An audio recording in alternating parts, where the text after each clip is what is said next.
Today we watched episode, I have it down as 2, but it's actually episode 3. Season 1, episode No, is it episode 3? 2? I'm counting the pilot and I shouldn't be. It's episode 2. Just shut up, it's episode 2. Charlie X. What a stinker. The Phantom Menace. Charlie X, the Phantom Menace? Yeah, kinda. They really... no, I can't believe I'm talking about the last thing first, but they really did that fucking Trelane thing again. Remember that other Q guy? Yeah. They really ended it the same way. Or they just ended the Trelane one like that one, blah, blah, blah. Alright, let's get into it. Let's start, you know what? We had a bad time. But let's start off, let's talk about the good stuff about the episode before we even talk about plot or nothing. Jerry, what's the top 5 things you liked from this episode? Can you bring up 5 things? Not even the lovely Janice Rand. She's cute. Yeah, she kind of looks a bit older than what she's trying to play, right? Tina was cute. I like Tina. She didn't have the zooms that Rand had. True that. And she got sexy legs. Janice Rand has some sexy legs. Yeah, Janice Rand and Tina. She's not going to be in my top 5. You know, we'll get to those soon. But she's not in my top 5. But she's cute. She looked really old though on that Voyager episode where she reprised her character. You haven't seen that episode? No, I haven't. I can't remember if it's on the list. It's not that bad of an episode. Janeway goes into Tuvok's mind to heal it, and they go back to a timeline during Star Trek V, where Sulu's ship has to destroy Kang's ship, and Tuvok was an ensign then, because he's fucking 100 years old in Voyager. So anyway, Charlie X. Charlie X.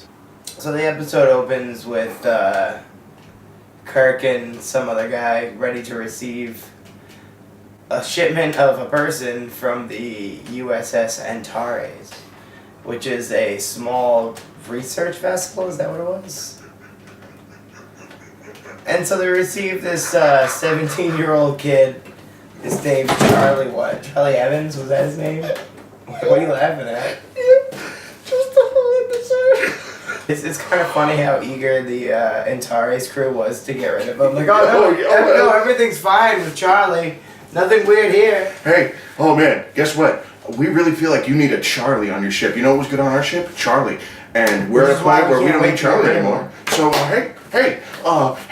so we gotta get back really quick, and we're out. Boom! I think we left the iron on. Our mom's calling for dinner. They were out quick. So then, holy fuck. Charlie starts acting weird immediately. Immediately something's up. And where are they supposed to take him? To Space Base 5? Colony 5. Space Base 5? Colony 5. Base Space? You know what, here's a good point to mention. Janice Rand mentioned the ship's store, which we've never seen. And I've never even thought about that before.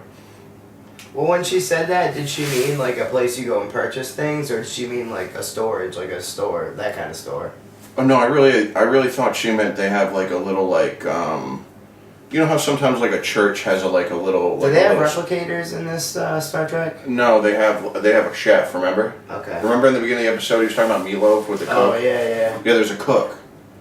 They don't have replicators till Next gen. Yeah. So Charlie latches on to Janice Rand, and he immediately starts acting super pervy, real rapey.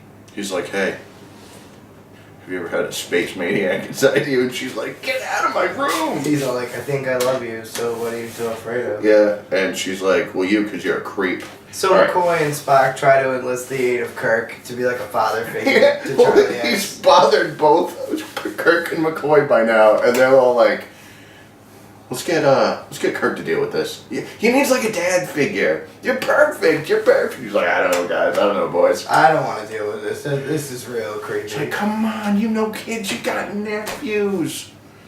Spock with his every 7 years. You can't get the birds and bees out of Spock. I don't know why McCoy is Jewish. Oh, that's my job. That's space farts. Oh man, Charlie X really disrupted my stomach. Ooh. Kirk tries to help Charlie be less creepy. Okay, it doesn't work. It doesn't work. Nope. And then he's like, oh, maybe I'll teach the kids some judo. So that worked great. Charlie's real whiny. And Kirk is real shirtless and in leggings. Yeah. You can see his whole hog. It's, oh. And then they're throwing Charlie X around like a little ragdoll bitch. Well, he's teaching him, like, Charlie X wants to learn about putting his dukes up. But Kirk's like, dude, you gotta learn how to take a punch. You gotta learn how to fall down. You gotta learn how to get roughhouse. I don't want to. I don't want to learn to be a man. So Kirk's like, alright, well, I'm gonna drop you like a sack of dirty potatoes. And, and he does. And Sam, I guess the ship's judo instructor? I guess. He was just chilling out when they got in there. So he's like, that's hilarious, and he starts laughing a lot. And Charlie X disappears him. well, yeah, he gets all upset. He's like, don't laugh at me. And Sam's like, I'll laugh at anybody I want. And Charlie's like, no, you won't. And he just disappears him. Just boom. And Kirk's like, oh God.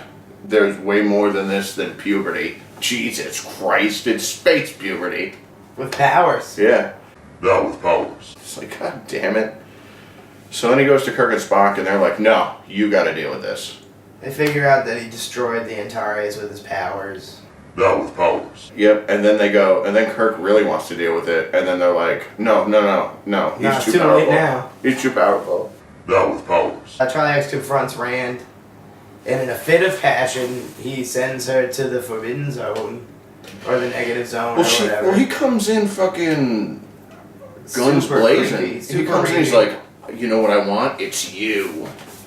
And she's like, Charlie, you can't just barge into somebody's fucking apartment, their space apartment, and like, just come in here and tell me you want to fucking dig it in deep.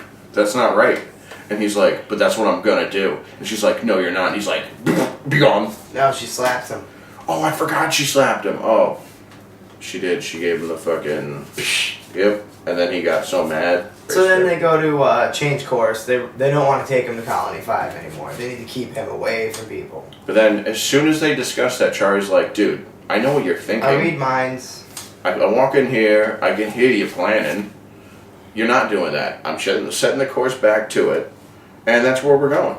So they're doing that, and then this show tries to pass it off as as another ship, a Therian ship.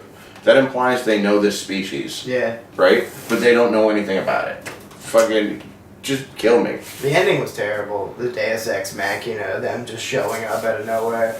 6 vapor tubes show up and they're bright green. And then they go, that's a ship. And we're like, no. Sure it is. Whatever. This is a flashlight shining through a Rolling Rock bottle. So The Wizard of Oz Zordon head shows up. The Thurins project a Wizard of Oz head onto the bridge of the Enterprise. And they're all like, ooh. They're all like, burp. They didn't burp. Charlie was gonna die if we didn't give him our powers. Now with powers. Which is like, just let him die. He can't stay with you, because, he'll kill you. Or you'll kill him.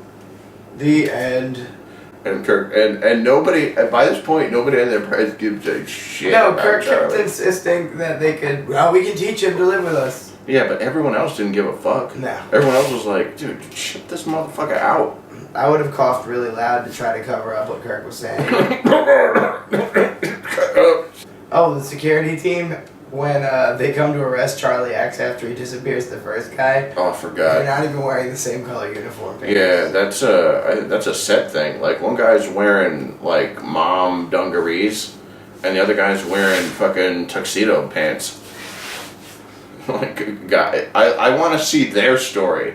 Like, clearly, the guy he bunked with is late for work, and he's like, he didn't do the I laundry. couldn't find my regular uniform pants. I want to see that story instead of Charlie X story. No, you got Charlie Sachs instead. So let's end the episode doing the thing Charlie did when he when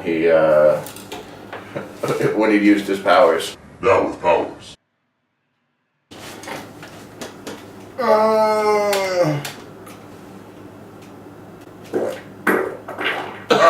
Just shake your pants.